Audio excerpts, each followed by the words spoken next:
It's 8 a.m. in North Texas, and you're watching Good Day on Fox 4. Have you ever had a coworker you just couldn't work well with, someone you just can't get along with? Well, author Robert Taylor is here to help us out with that. He has a new book out, and certainly you've had a very interesting life here. You protested apartheid in South Africa, created music programs for underprivileged children in New York, and again, you have a new book out that can help us deal with some difficult, perhaps cranky people at times in the workplace. Good morning, how are you? Yeah, well, it's great to be here, Adrian. Thanks for having me. And the book is called A New Way to Be Human, and it actually started shipping from the publisher this week, so that's very exciting. Yeah. The book really is about a new way to be human, to become more fully alive. And as we think about that in terms of the workplace, I mean, so many of us spend a good part of our lives at work.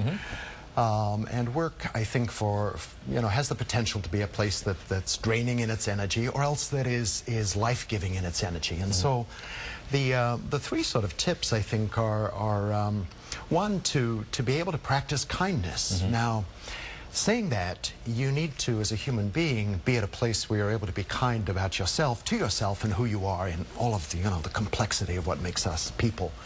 But often someone will come to you at work and, they'll be cranky about something. And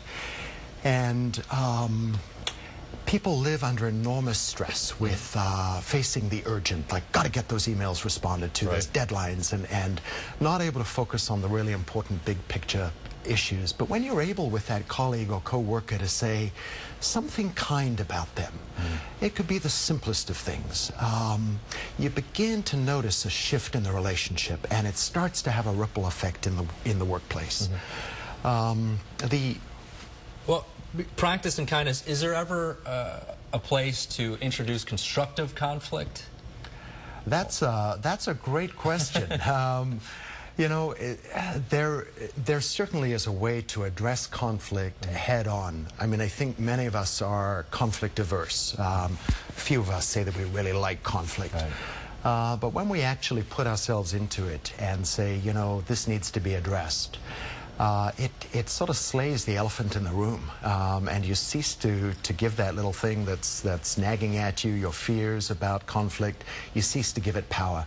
And actually what you normally find is that, if you and I are having a conflict and you come and talk to me about it, you'll normally find that I'm really relieved that you've actually had the courage to do that. Finding connections, finding common ground always helps out in a situation where you're kind of having difficulty with someone. Can you talk to us about that? Yeah, I think some of this comes out of how we're grounded as human beings and knowing the stories that have really shaped us. Because most of us have some pretty important stories in our lives. And so in the workplace, when someone's coming to you to complain perhaps about you or something that's going on at work, try to find some way to make a connection. Now, it may be simply telling a story about remembering when you were in that person's shoes, which immediately says to your colleague or your coworker, I've been in your shoes. I understand what that's like. And it creates a different landscape for your conversation.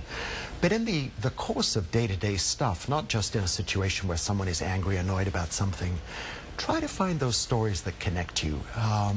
You obviously don't always feel safe to reveal very personal stuff to your colleagues. That may not be appropriate. But as you do that ongoing work in the workplace, it makes for a much happier and more engaged environment.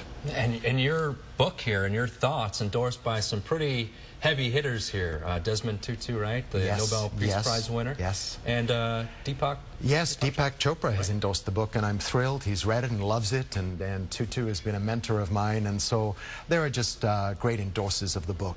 A New Way to Be Human, Robert Taylor, and you're here for a couple book signings as well, correct? I am. I'm going to be at the Cathedral of Light tomorrow at 10:30 in the morning, and then a book signing at 1:30, and then the Dallas Meditation Center at 5 o'clock for book signings as well. And I'd love to give you a copy of the book, Adrian. I appreciate that. So I might need it. Yeah, I've been told that it can be difficult to work with, so thank you very much. I doubt that. All right, thanks for so coming much. Appreciate it. And we're going to be right back after this quick break.